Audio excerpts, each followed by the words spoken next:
Hello दोस्तों, मैं Satyendra Kumar seed barrier channel में आप सबका स्वागत करता हूं।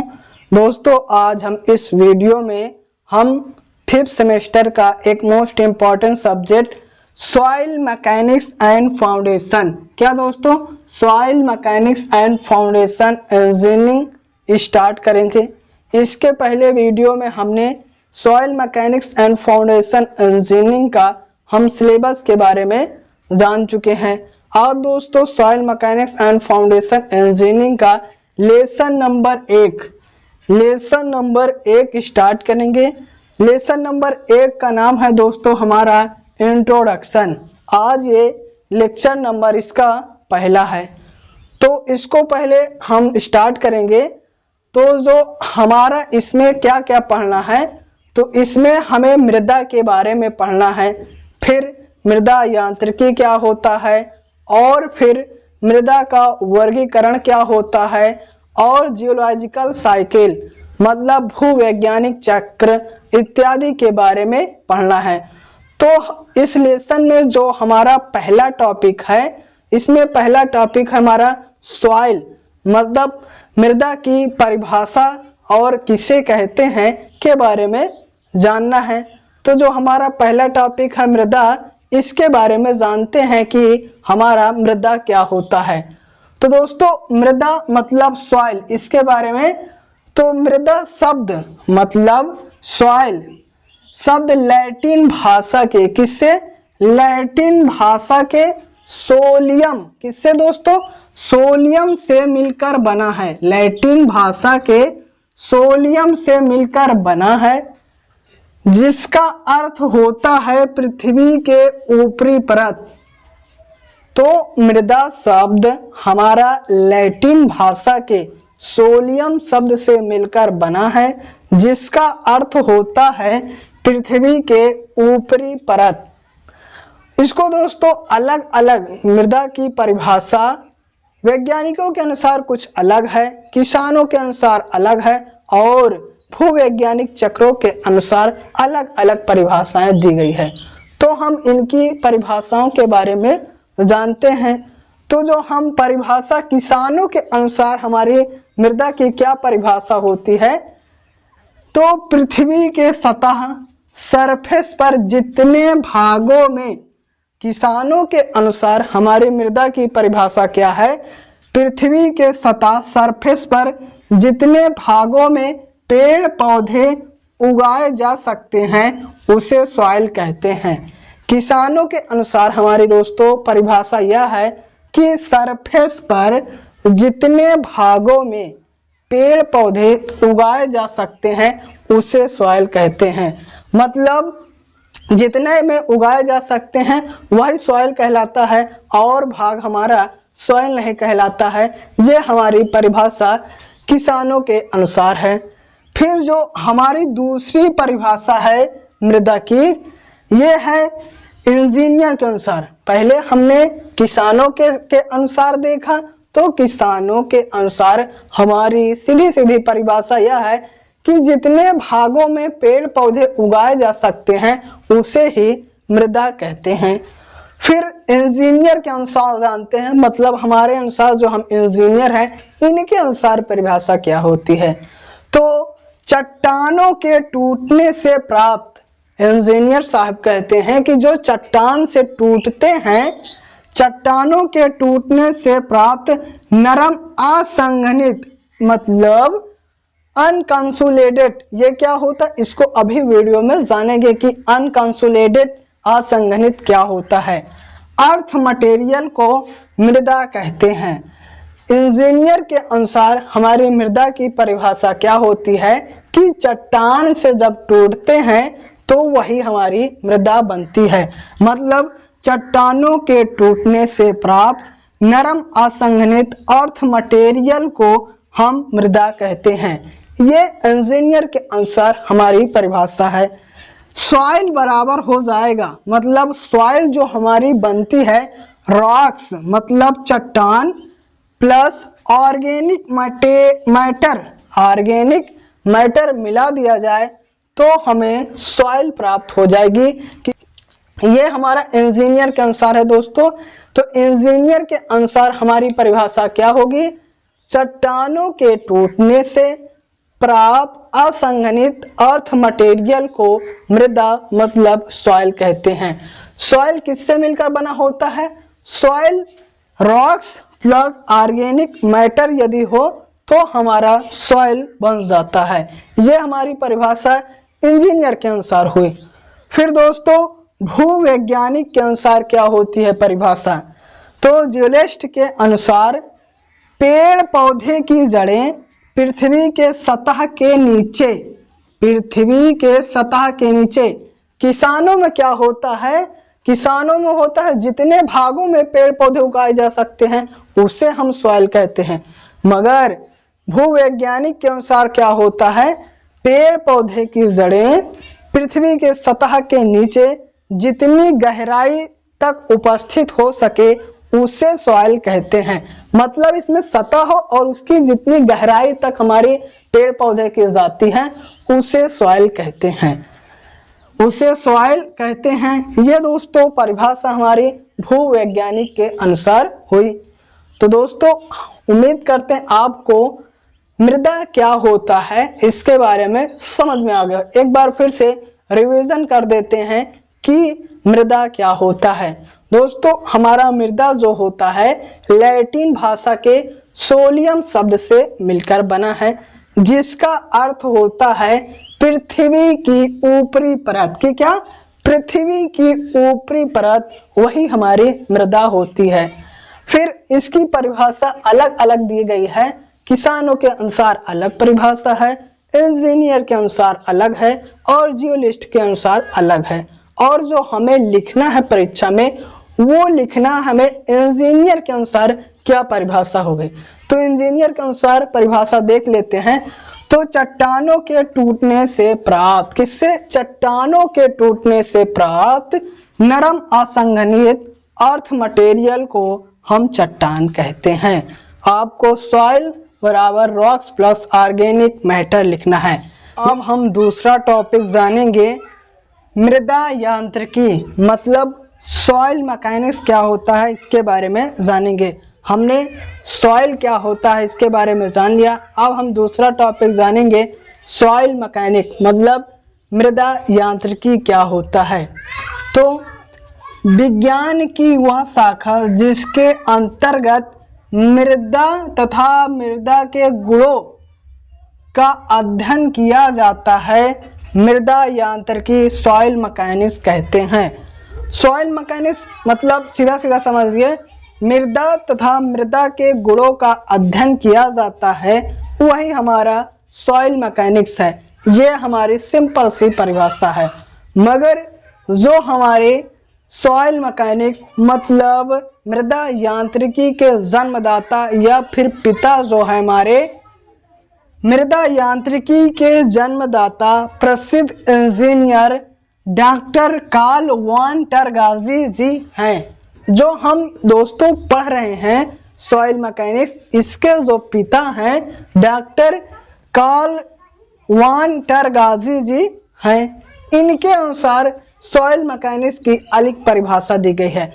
इन्होंने दोस्तों सन 1923 ईस्वी में कार्ल टरगाजी ने थ्योरी ऑफ कंसोलिडेशन मतलब संघनन का सिद्धांत दिया था और वहीं से हमारी सॉइल मैकेनिक्स का आविष्कार हुआ था, यानी जन्म हुआ था। तो दोस्तों सॉइल मैकेनिक्स के जन्मदाता कौन माने जाते हैं? सॉइल मैकेनिक्स के जन्मदाता हमारे इंजीनियर डॉक्टर कार्ल वॉन टरगाजी जी माने जाते हैं। इन्होंने सन 1923 में संघनन का सिद्धांत मतलब थ्योरी ऑफ कंसोलिडेशन का सिद्धांत दिया था, वहीं से हमारी सॉइल मैकेनिक्स की उत्पत्ति हुई थी। हम मृदा यांत्रिकी में क्या पढ़ते हैं? मतलब मृदा तथा मृदा के गुणों को बारे में पढ़ते हैं।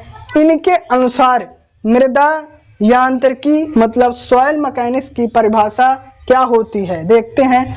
तो इनके अनुसार मृदा यांत्रिकी इंजीनियर की वह शाखा है। डॉक्टर कार्ल टरगाजी जी कहते हैं मृदा यांत्रिकी इंजीनियर की वह शाखा है जिसमें चट्टानों के, क्या दोस्तों, चट्टानों के भौतिक एवं रासायनिक, जो हमारा चट्टान है उसमें भौतिक एवं रासायनिक विघटन से निर्मित कोई हमारा चट्टान है, उसमें हमारा भौतिक एवं रासायनिक विघटन से निर्मित कणों के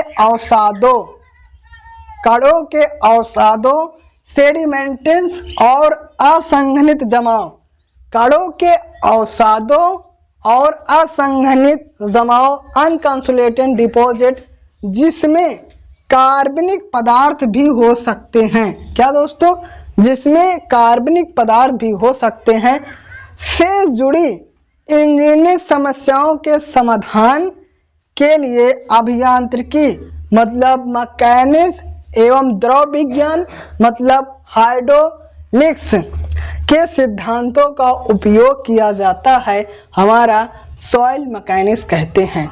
तो कार्ल टरगाजी के अनुसार हमारी सॉइल मैकेनिक्स की परिभाषा क्या होगी? कार्ल टरगाजी के अनुसार हमारी सॉइल मैकेनिक्स की परिभाषा होगी कि चट्टानों के भौतिक एवं रासायनिक विघटन से, कोई चट्टान है उसमें जब हमारा भौतिक हो चाहे रासायनिक विघटन होगा तो उससे जो निर्मित कण के अवसाद होंगे, अवसाद उसमें संघनित होगा चाहे असंघनित होगा, असंघनित कंसोलिडेटेड डिपॉजिट जिसमें कार्बनिक पदार्थ भी हो सकते हैं। जब दोस्तों कोई हमारा चट्टान रहेगा उसमें भौतिक हो चाहे रासायनिक के कारण उस चट्टान का विघटन होगा, उस विघटन से अवसाद प्राप्त होगा, अवसाद हमारा असंघनित जमाव जिसमें कार्बनिक पदार्थ भी हो सकते हैं, से जुड़ी इंजीनियरिंग समस्या मतलब इंजीनियरिंग में जो समस्याएं आएंगी उसके लिए अभियांत्रिकी क्या मैकेनिज्म एवं द्रव विज्ञान मतलब हाइड्रोलिक्स के सिद्धांतों का उपयोग किया जाता है, हमारा सॉइल मैकेनिक्स होता है। तो दोस्तों उम्मीद करते हैं सॉइल मैकेनिक्स क्या होता है, एक बार फिर से देख लेते हैं कि सॉइल मैकेनिक्स क्या होता है। सीधा सीधा आपको ऐसे लिखना है, कार्ल टरगाजी के अनुसार नहीं परिभाषा, तो लिखना है विज्ञान की वह शाखा जिसमें मृदा तथा मृदा के गुणों का अध्ययन किया जाता है, वह हमारा सॉइल मैकेनिक्स कहलाता है। मगर जो हमारे सॉइल मैकेनिक्स के जन्मदाता कार्ल टरगाजी के अनुसार परिभाषा दी गई है, उसको देखते हैं क्या होता है। उसके अनुसार होता है कि मृदा यांत्रिकी इंजीनियर की वह शाखा है जिसमें चट्टानों के भौतिक एवं रासायनिक विघटन से निर्मित, भौतिक हो चाहे रासायनिक हो, उससे जो चट्टान हमारा विघटन होगा से निर्मित कणों के अवसाद और असंघनित जमाव जिसमें कार्बनिक पदार्थ भी हो सकते हैं, से जुड़ी इंजीनियरिंग समस्याओं के समाधान के लिए अभियांत्रिक मतलब मैकेनिक्स और हाइड्रोलिक के सिद्धांत का किसके मैकेनिक्स और हाइड्रोलिक के सिद्धांत का उपयोग किया जाता है। हमारा दोस्तों जो भी कोई समस्या आएगी उसमें हम हाइड्रोलिक्स या फिर मैकेनिक्स सिद्धांत लगाकर उसका यूज किया जाता है, वही हमारा सॉइल मैकेनिक कहलाता है। तो उम्मीद करते हैं दोस्तों सॉइल मैकेनिक्स क्या होता है और सॉइल मैकेनिक्स के जन्मदाता कार्ल टरगाजी जी हैं, उनके अनुसार परिभाषा क्या दी गई है आपको समझ में आ गया होगा। तीसरा टॉपिक जानेंगे मृदा का बनना, फॉर्मेशन ऑफ सॉइल, मृदा कैसे बनती है इसके बारे में जानेंगे। ये हमारा तीसरा टॉपिक है लेसन नंबर 1 का।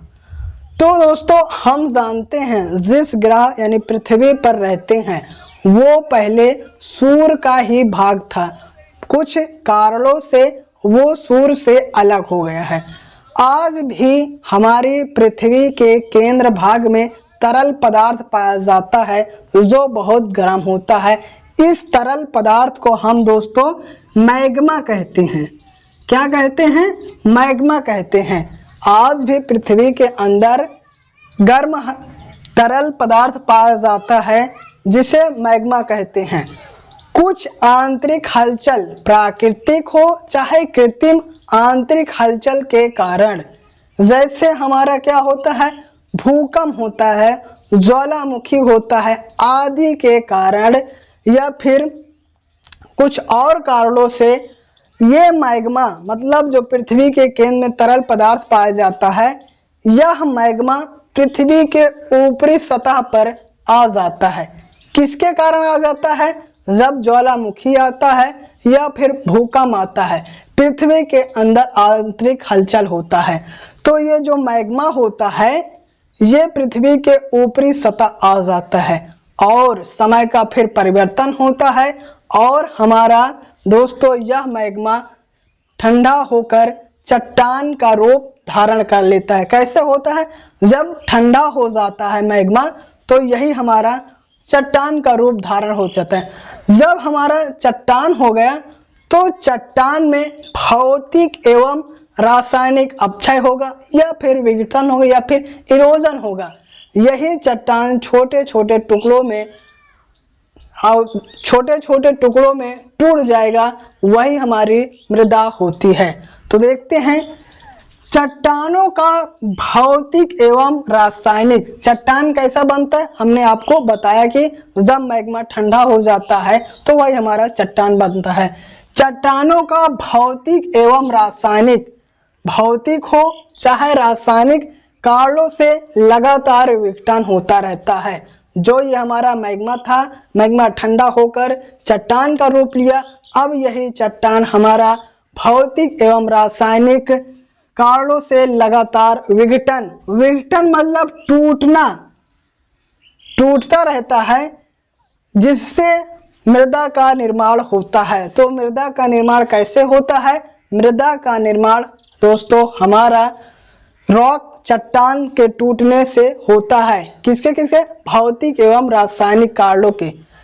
चट्टानों के टूटने से मृदा का निर्माण होता है। सीधा सीधा कहें तो चट्टानों के टूटने से हमारा मृदा का निर्माण होता है। मैग्मा के ठंडा होने पर चट्टानों का निर्माण होता है। हमने आपको बताया कि चट्टान का निर्माण कैसे होता है, तो मैग्मा के ठंडा होने पर चट्टानों का निर्माण होता है। चट्टान का जब अपक्षय होता है, अपक्षय मतलब इरोजन या फिर विघटित, चट्टान का जब अपक्षय होगा तो मिट्टी या फिर मृदा या फिर सॉइल का निर्माण होता है। आप सीधा सीधा समीकरण से लिख सकते हैं कि चट्टानों का जब अपक्षय होता है या इरोजन होता है या विघटन होता है, उसके कारण ही हमारा मिट्टी यानी मृदा या फिर सॉइल का निर्माण होता है। तो दोस्तों उम्मीद करते हैं आपको मृदा का निर्माण मतलब सॉइल का फॉर्मेशन साइकिल ऑफ सॉइल कैसे होता है समझ आ गया। एक बार फिर से समझते हैं कि चट्टान मैग्मा के ठंडा होने से हमारा चट्टान का निर्माण होता है। चट्टानों के भौतिक एवं रासायनिक अपक्षय या फिर विघटन से हमें मृदा का निर्माण होता है। या हम सीधा सीधा समीकरण लिख सकते हैं, चट्टान का अपक्षय होगा, अपक्षय मतलब विघटन या फिर एरोजन, तो मिट्टी सॉइल का निर्माण होगा। तो उम्मीद करते हैं दोस्तों आपको मृदा का बनना समझ में। चौथा टॉपिक देखेंगे हमारा भूवैज्ञानिक चक्र, जियोलॉजिकल साइकिल। ये दोस्तों लेसन नंबर 1 में बहुत इंपॉर्टेंट है कि भूवैज्ञानिक चक्र या फिर जियोलॉजिकल साइकिल क्या होता है। ये एग्जाम की दृष्टि से भी बहुत इंपॉर्टेंट है और वनडे एग्जाम के दृष्टि से भी बहुत इंपॉर्टेंट है। तो इसको समझते हैं, बहुत आसान परिभाषा हमारी जियोलॉजिकल साइकिल। चट्टानों से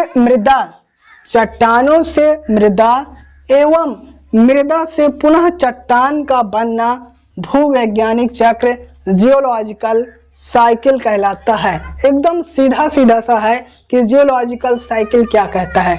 चट्टानों से मृदा का बनना तथा मृदा से पुनः मतलब फिर से हमारा चट्टान बनना ही जियोलॉजिकल साइकिल कहलाता है।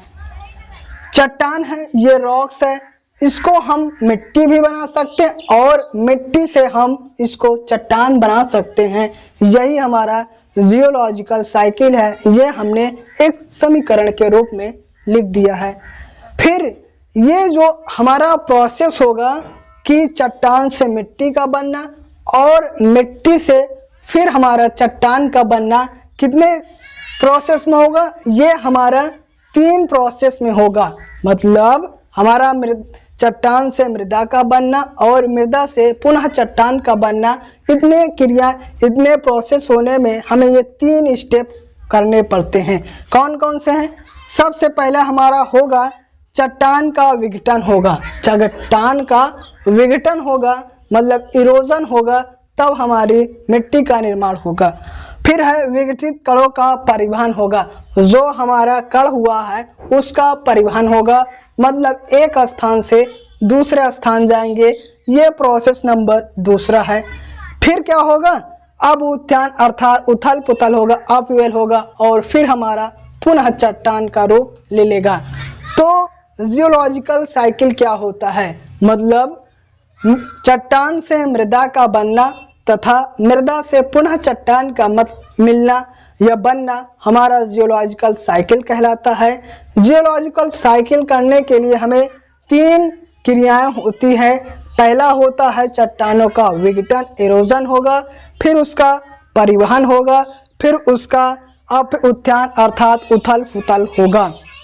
ये हमें 3 प्रोसेस होते हैं। इसको हम ग्राफ के या चित्र की सहायता से देखते हैं। तो ये चट्टान है, चट्टान का विघटन होगा और विघटन के बाद हमारा परिवहन होगा, परिवहन के बाद अभ्युत्थान होगा और फिर हमें ये चट्टान प्राप्त होगा। तो ये था दोस्तों जियोलॉजिकल साइकिल मतलब भूवैज्ञानिक चक्र। तो उम्मीद करते हैं कि आपको भूवैज्ञानिक चक्र क्या होता है समझ में आ गया होगा। दोस्तों इस टॉपिक के साथ ही हम इस वीडियो को समाप्त करते हैं। इस वीडियो में हमने 4 टॉपिक जाना। सबसे पहले हमने जाना सॉइल क्या होता है, फिर सॉइल मैकेनिक्स क्या होता है, फिर मृदा का बनना क्या होता है और चौथा टॉपिक हमने जाना भूवैज्ञानिक चक्र क्या होता है। इसके साथ ही हम यह वीडियो समाप्त करते हैं। यदि दोस्तों यह वीडियो आपको अच्छी लगी हो तो वीडियो को लाइक कर दीजिए और चैनल को सब्सक्राइब कर दीजिए और बेल आइकन के ऑल पे क्लिक कर दीजिए और दोस्तों में भी शेयर कर दीजिए। Thank you for